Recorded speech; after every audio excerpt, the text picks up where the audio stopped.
will be your worship associate this morning. If this is your first time visiting River Road, I want to offer you a special welcome. We hope that you will stop by our welcome table after the service as you exit to the coffee hour so that we can make you feel at home and get connected with you. For those of you watching live on YouTube, please feel free to join in the chat with our online host. If you're watching this service at a later date and have questions, please visit our website at rruuc.org to learn how to connect with us. I do have a couple of announcements to share this morning. First of all, River Road is hosting OWL Facilitator Training September 18th through 20th. For those of you who don't know, OWL is Our Whole Lives, the RE curriculum for 7th and 8th graders as they move from adolescence into young adulthood. If you would like to offer rides, food, or home hospitality for this training, please talk to Beth Irakura or fill out the volunteer form in the e-weekly. And all Black and Indigenous people of color or BIPOC River Roaders are invited to join the Diverse and Revolutionary Unitarian Universalist Multicultural Ministry, or DRUM, through our congregational membership. DRUM is the oldest and largest Unitarian Universalist people of color ministry and anti-racist community organization based in North America. If you're interested in joining, please reach out to Anna Lim. I would also like to draw your attention to a few things that the board is working on as we kick off our congregational year. First, like most of you, we're preparing to welcome our new senior minister, Reverend James Galazinski, who will be arriving at River Road next week. So we on the board are really looking forward to working with Reverend James on all of the work that lies before us.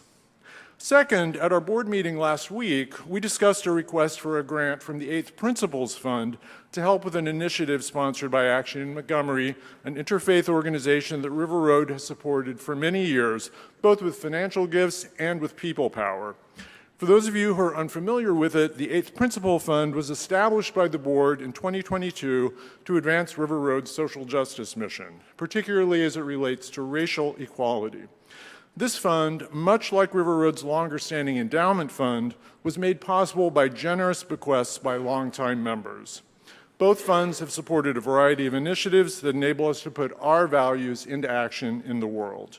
If you have any questions about these funds, please feel free to reach out to me or any other board member. Once again, good morning. It's good to be together.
As we light this chalice, we affirm the importance of religious liberty and the right of all Americans, without exception, to enjoy its blessings.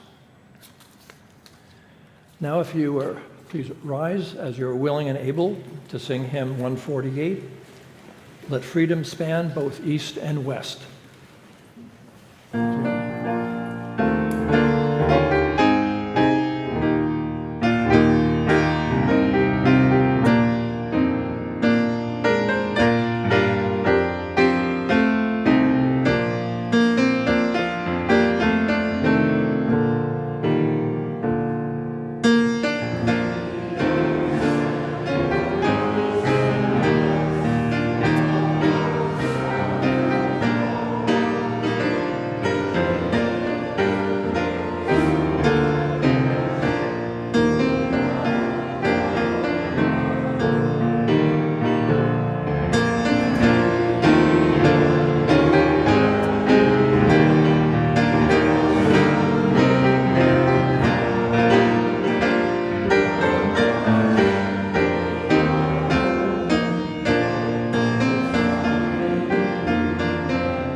A reading this morning, the U.S. Constitution.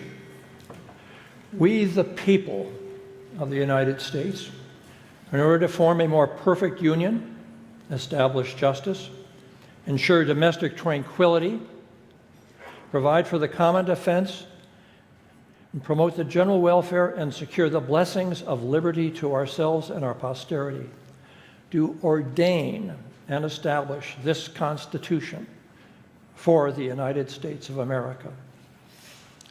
The First Amendment. Congress shall make no law respecting the establishment of religion or prohibiting the free exercise thereof.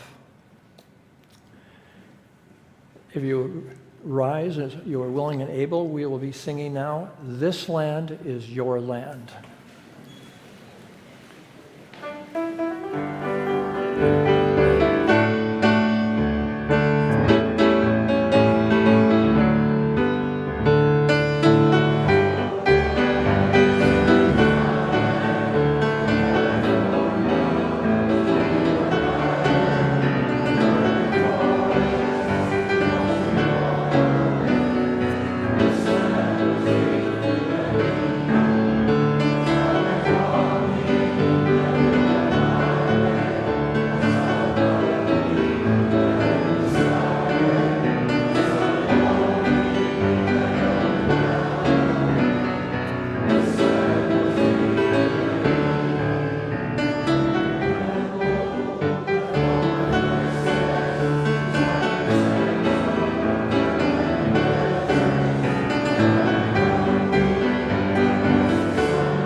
That song just always puts a smile on my face. I don't know what it is about it.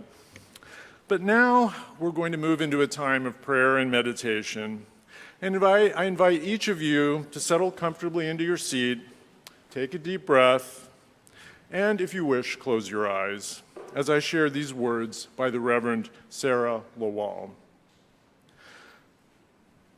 Spirit of life and love, in this time of uncertainty, of fear and angst, our nation holds its collective breath. In this time, when rhetoric blusters about and words are used as weapons, our nation clenches its fists tightens its shoulders, eyes squeezed shut.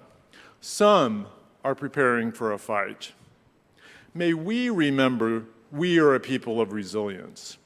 We have faced uncertainty before. We have weathered storms. We have been consumed by flames. We have risen like the phoenix from the ashes, and we will again, we the people. May we remember our shared humanity, our universal kinship, our interdependence as we unclench our fists and breathe together, breathing in love and breathing out peace. May we remember the spark of the divine inside all of us, even those we're not quite sure about.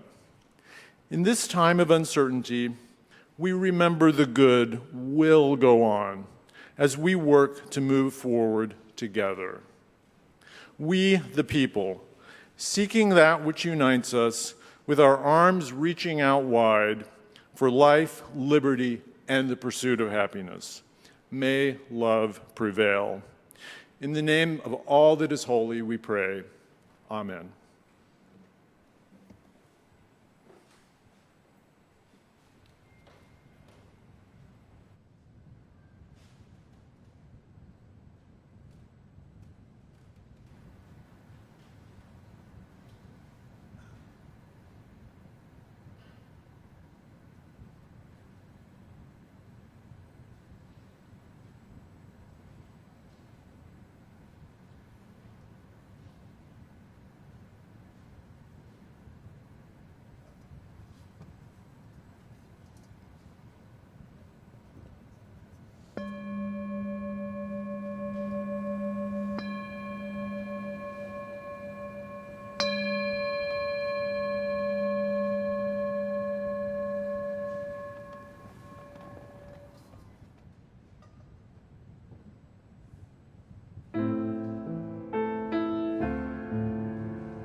We've now reached the time in the service when we're all invited to share from our financial gifts.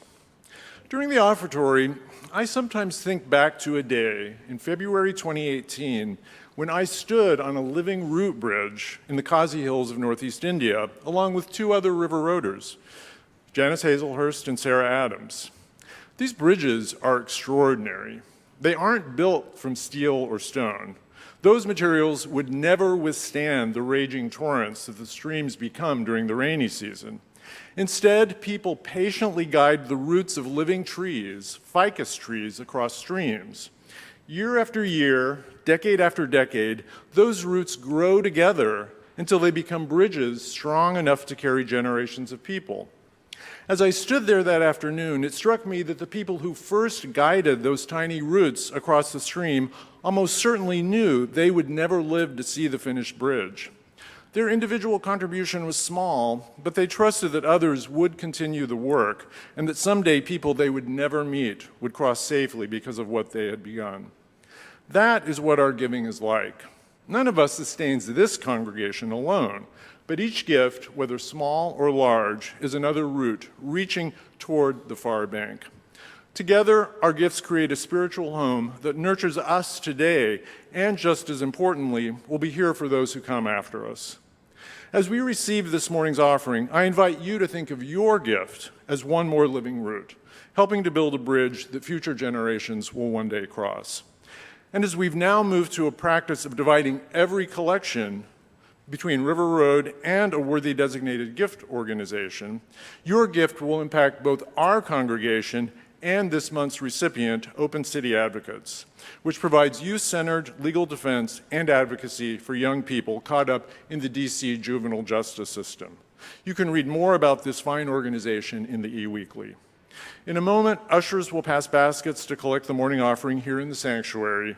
If you're a visitor, please let the basket pass you by, as you are our guest. For those who would prefer, you may share a gift by text, sending a message to 73256. In the text field, include RRUUC and a dollar amount, and follow the prompts. You can also use the Give Online button on the rruuc.org website. And I was going to invite people to light candles, but I'm not sure they're set up. But usually during the morning offertory, you can come forward to light a candle of joy or of sorrow. The morning offering will now be gratefully received.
Good morning.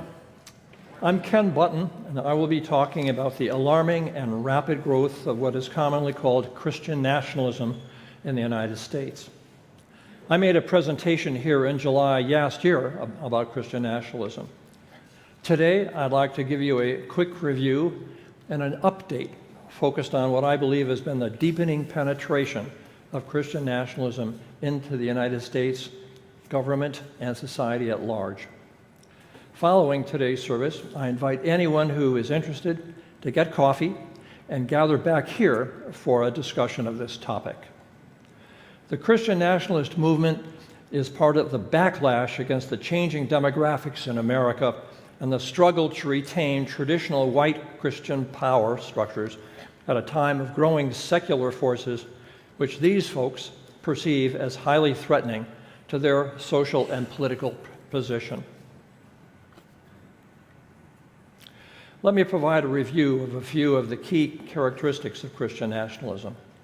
Christian nationalism is, in reality, a political ideology that seeks to merge a Christian identity with American civil life.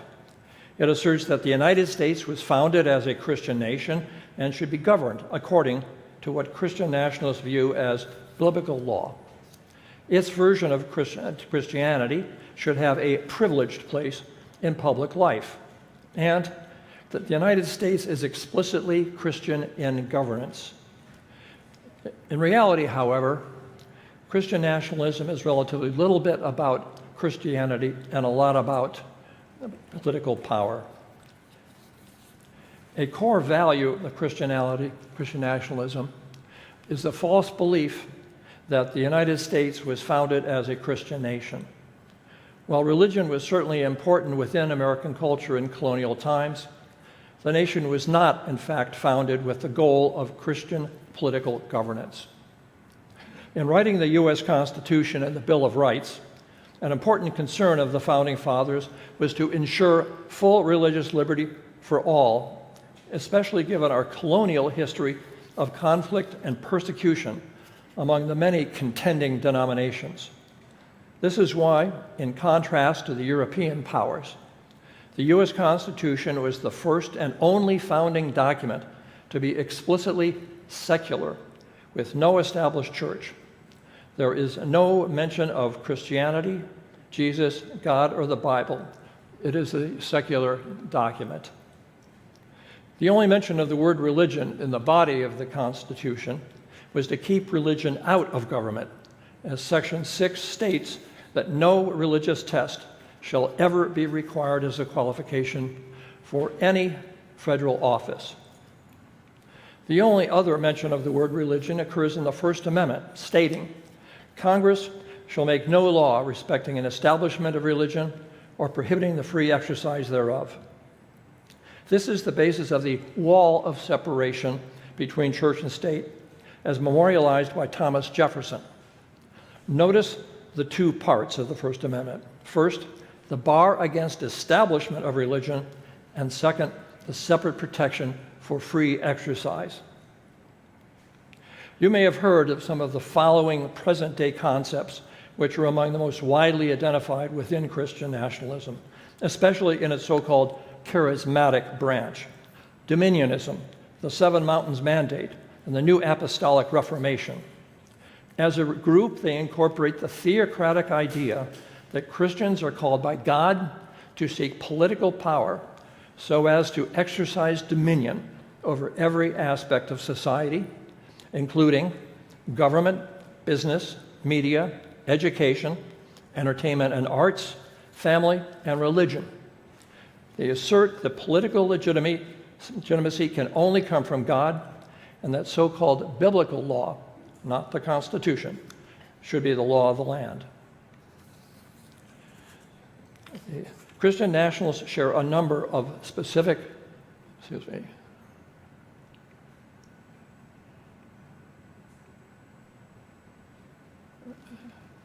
Christian nationalists share a number of specific social and political policy objectives: anti-abortion, anti-feminist, anti-LGBTQ, anti-racial justice, DEI policies, seeking to Christianize U.S. public schools, advocating censorship of books in school and public libraries, and seeking repeal of the IRS restriction on church lobbying, political lobbying from the pulpit. There is no single organization that constitutes the Christian nationalist movement. And although there are a large number of individual organizations advocating Christian nationalism, it's important to note that it is largely a top-down movement, with funding primarily originating from a web of powerful, extremely conservative sources. The Supreme Court has been the focus of Christian nationalist activism for years. With the creation of the Trump-appointed conservative 6-3 supermajority, however, Christian nationalist influence in government has grown greatly. If there is a theme in the conservative majority's rulings as to the two parts of the First Amendment, it appears to be that the free exercise clause is dominant and should be interpreted very liberally, but the prohibition on the establishment clause should be interpreted very restrictively. In other words, the First Amendment is interpreted as primarily operating in only one direction, restricting government interference with private religious practice, but permitting religious groups to exercise power to shape government policy. The slide lists a few cases about which you may have heard. I will comment on one of them. The St. Isidora case from Oklahoma is very important. The Oklahoma State Board of Education voted to establish taxpayer-funded Catholic charter school. It was declared unconstitutional by the Oklahoma State Supreme Court, but was appealed to the U.S. Supreme Court, which effectively voted it down in a 4-4 tie due to Justice Barrett recusing herself. However, there is a new proposal for funding a Jewish school in a process explicitly to be a test case, permitting Barrett to vote in order to set a precedent endorsing state taxpayer funding of religious schools. As they say, watch this space. At the state government level, there have been a large number of legislative and administrative initiatives advanced by the Christian Nationalists. I've listed only a few, an illustrative few. We have discussed the St. Isidora case. Next, the Ten Commandments. Texas, Louisiana, and Arkansas have passed laws requiring their posting in public schools. At least a dozen other states are seeking to implement similar proposals. These laws have been challenged in court or are likely to make their way ultimately to the Supreme Court. The Texas State Board of Education voted to require that the curriculum of all public schools include Bible verses and stories, affecting 5 million students, about 11% of the entire U.S. public school population. Other states, including Idaho and Kentucky, are similarly seeking to require Bible reading in class.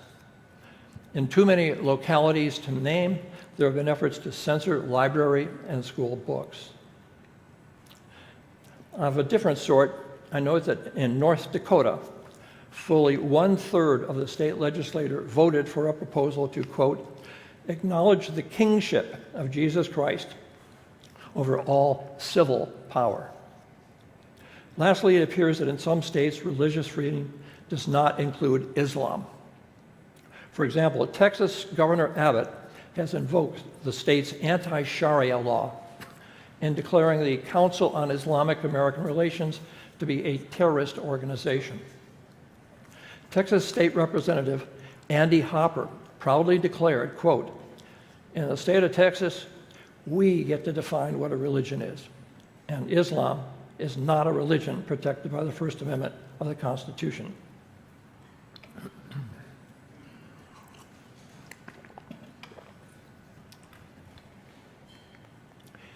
The advances of Christian nationalism are perhaps most striking in the White House. President Trump has used executive orders to establish in the White House an administrative machinery to advance the Christian nationalist agenda. President Trump greatly expanded the role of the White House Faith Office to provide Christian nationalists with direct access to the highest levels of the Trump administration policymakers. It is directed by the flamboyant prosperity gospel televangelist Paula White Cain. Trump set up the Religious Liberty Commission, which is in essence to advise on how to implement key elements of the Christian nationalist agenda. It just released a report, which I will discuss in a moment. The White House Task Force to eradicate anti-Christian bias is directed to seek out and more likely to manufacture evidence of anti-Christian bias in the government. I've included an ominous photo of a gathering of Christian nationalists laying on hands and praying over President Trump in the Oval Office. Who are the proponents of Christian nationalist agenda in positions of power in the U.S. government? This slide shows but a few. I will note, for example, Defense Secretary Hegseth, who is a leading advocate of Christian nationalism in the administration. OMB Director Vogt, who has publicly declared, quote, we are a Christian nation. We are meant to be a Christian nation. and Congresswoman Lauren Boebert, who insists, quote, "The church is supposed to direct the government." Are all practicing Christians also Christian nationalists? The answer is no. Most avowed Christians are not Christian nationalists. Indeed, as shown on the slide, many mainline Christian organizations actively oppose the political power grab of the Christian nationalists. It's difficult to estimate with precision the number of Christian nationalist supporters. However, in a large sample survey in 2025, the Public Religion Research Institute found that about 32% of Americans were either adherents or sympathizers of Christian nationalism.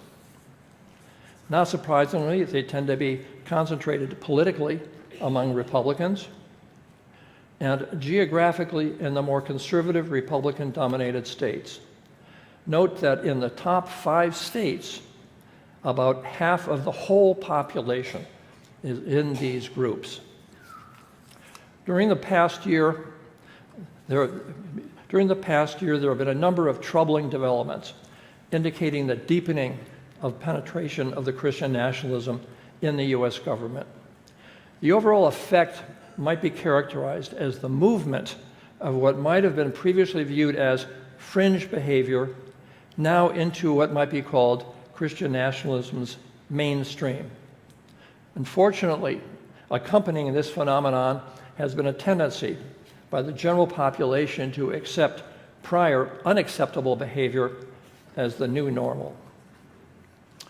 I believe that the Charlie Kirk Memorial on December 21st, 2025, was a critically important event that has emboldened Christian nationalist advocates towards more overt efforts to exercise power. Charlie Kirk, who is the leader of Turning Point USA and a vocal Christian nationalist advocate, was tragically murdered on September 10, 2025. His memorial service, however, became a massive rallying point for MAGA conservatives and, more importantly, virtually all elements of the Christian nationalist movement, as some 200,000 people filled the NFL's Arizona Cardinals Stadium and watched from outside the stadium on screens, and many more on remote feed. President Trump and an array of Christian nationalist leaders lionized Charlie Kirk and boldly called for making America a Christian country. Those attending included an astonishingly large collection of senior U.S. government officials, as shown on the slide. Of these officials, 10, including President Trump, gave eulogies.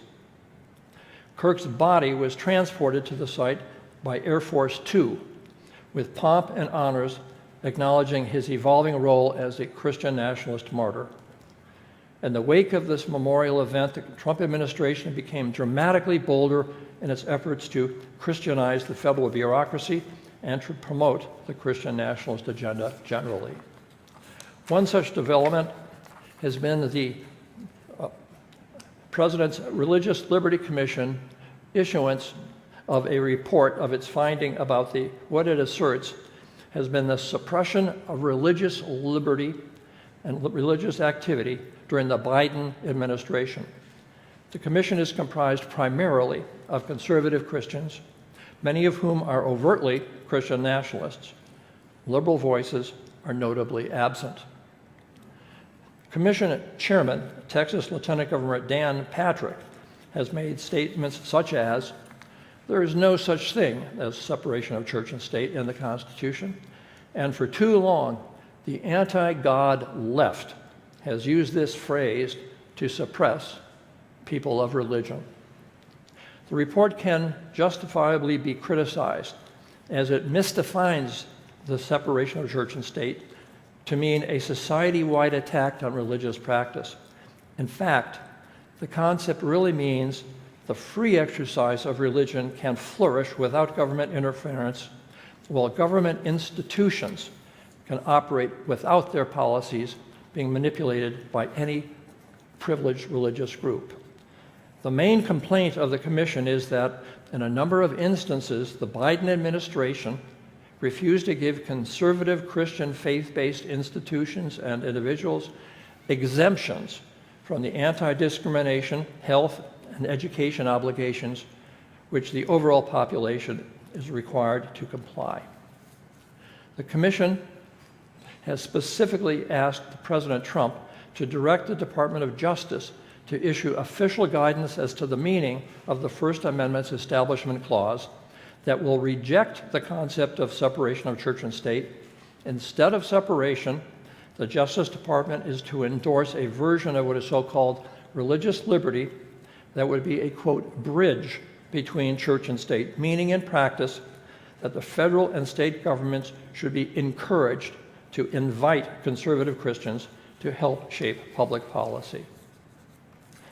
During the past year, another manifestation of the Trump administration's projection of Christian nationalist ideology has been through its issuance of explicit Christian messages marking religious holidays. For example, in November 2025, President Trump issued a presidential message marking All Saints' Day, which concluded a statement noting the Blessed Virgin Mary, patroness of the United States, and, quote, my administration is committed to ensuring that Christian values maintain their rightful place at the center of American life. Trump also had the audacity to repost a bizarre religious image of himself as a modern Jesus.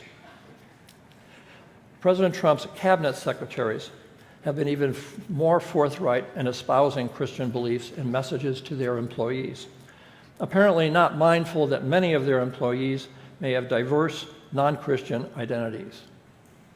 Let me emphasize that messages of the following sort were not issued last year, 2025.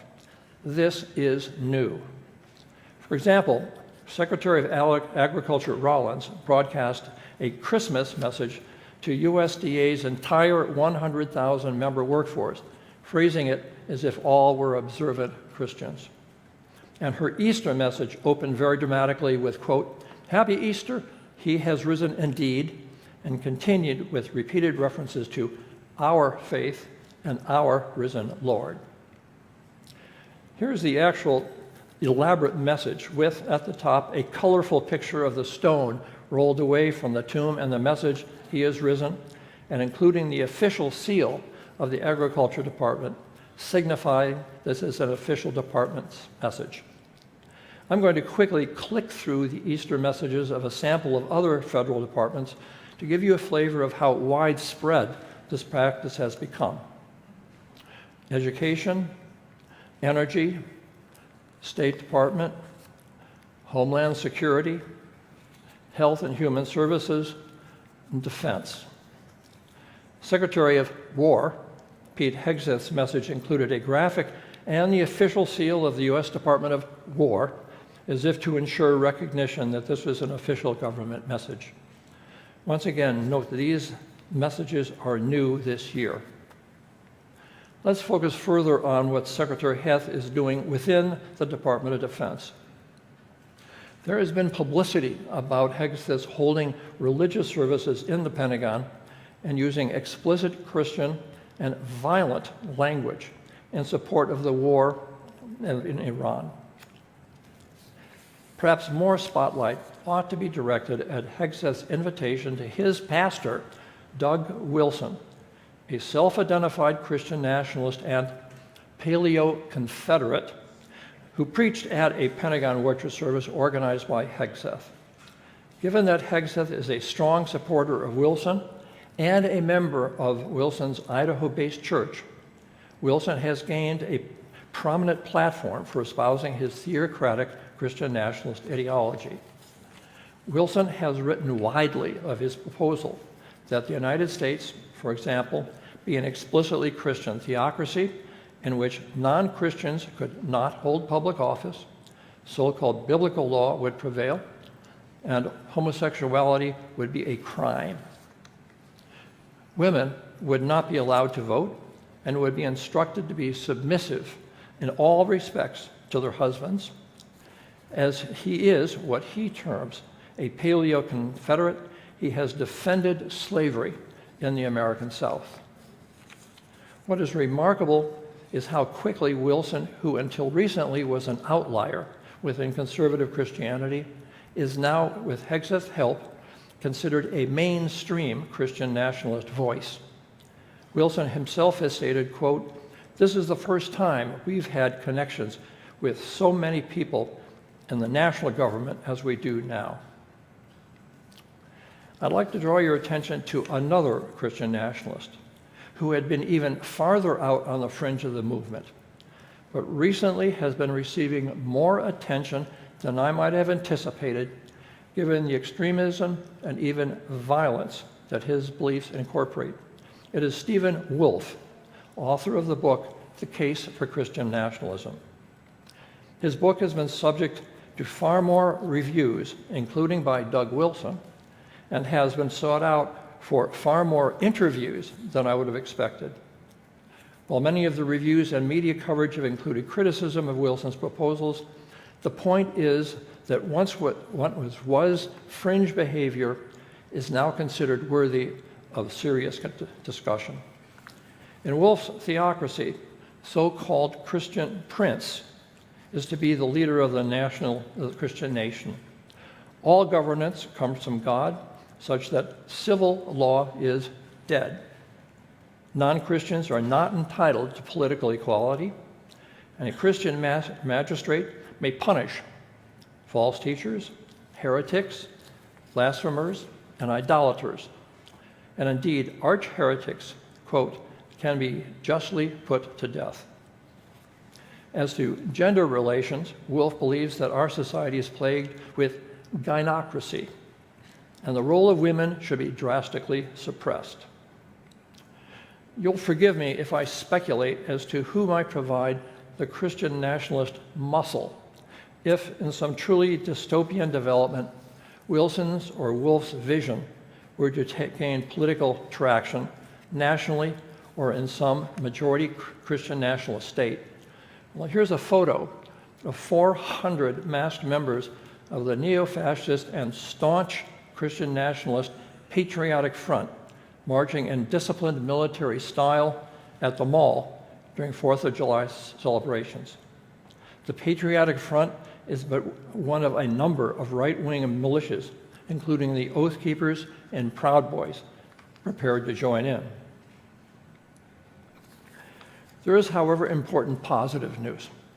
In addition to the major religious groups cited earlier, a number of civic organizations are actively mobilized to confront the Christian nationalist assault.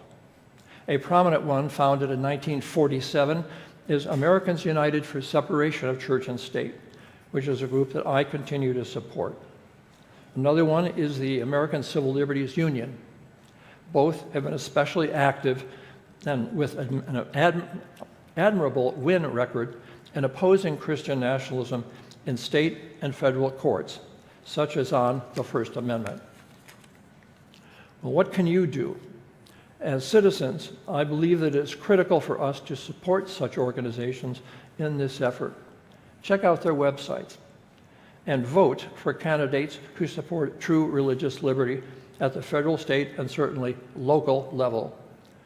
Make your voices heard at your local public library and school boards, and indeed, talk candidly with your family and friends in so-called red states. As a country, we have surmounted difficult challenges to our freedoms in the past. We can do so again. Thank you. Thank you.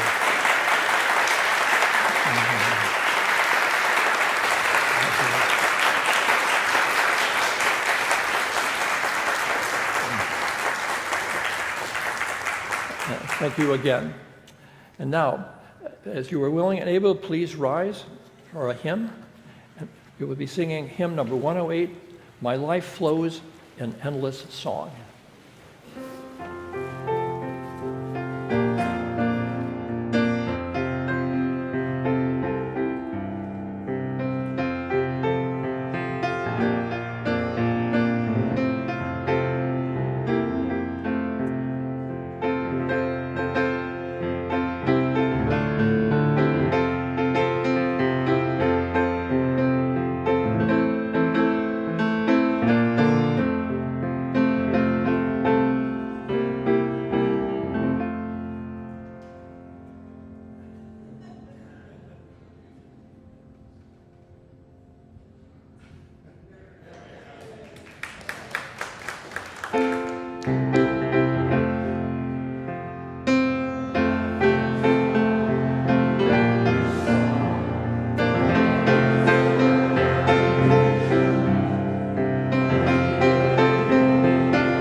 We close this time of worship by extinguishing our chalice with these words by Irene Glass.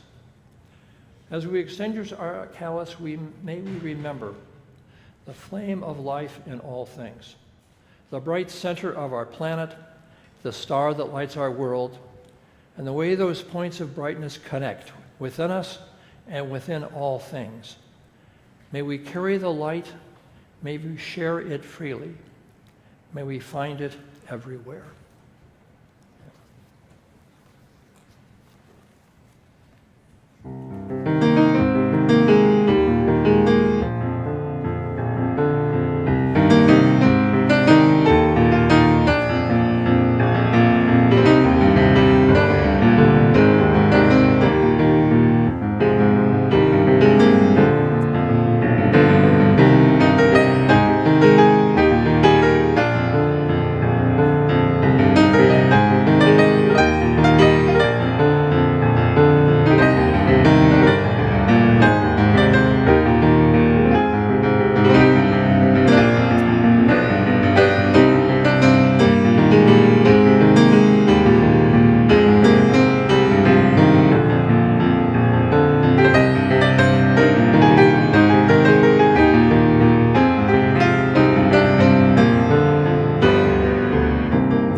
Let us continue to grow as citizens of our communities, our nation, and our world. Let us work to build the common good for ourselves and the generations to come. May it be so. Amen. Our service is concluded. Thank you. Please get your coffee, and if you're interested, please join back here for a discussion of our topic today.